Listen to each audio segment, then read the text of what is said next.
During this time apart, I needed to go back into employment so that I could save enough money to go back for the birth of our child. Being on a pension was hard enough anyway. Soon, the 8 months was over. I was on the first plane back to Thailand to be present at the birth. It was now fast approaching the end of 2019. After a long night of labour in November, our daughter was born, and I must say that after having experienced hospitals in the UK and in Thailand, I know which gave a better personal service. Sorry to say, but we could learn a lot from the Thais.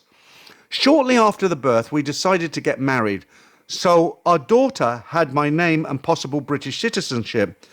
Travelling to Bangkok to the British Embassy on my own from the north was an experience, and that was just to apply for the marriage certificate. Upon my return, we got married in the local temple in Khon Kaen.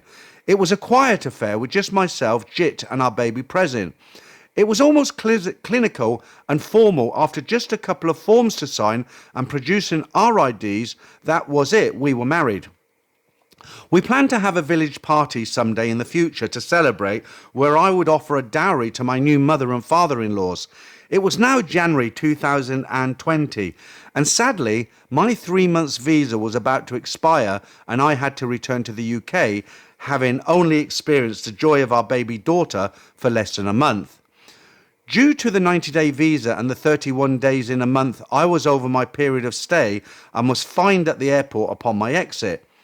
I was planning to go back later in the year to see Jit and our daughter, but the dreaded pandemic struck, and due to travel restrictions, I was trapped in the UK.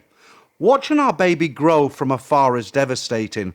We talk every day, and I can see the bond between mother and daughter grow. My biggest regret is not being there for them both.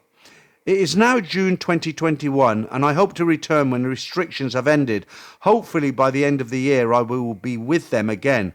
Our daughter will be 2 years old by the time I get back to Thailand.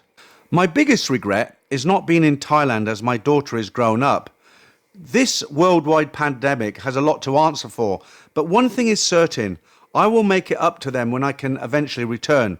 The reason why I shared my story is to show that not all bar girls or freelancers are out to get what they can, and that there are some genuine women who would clearly love to meet their knight in shining armour, and given the time and patience, love can conquer all barriers.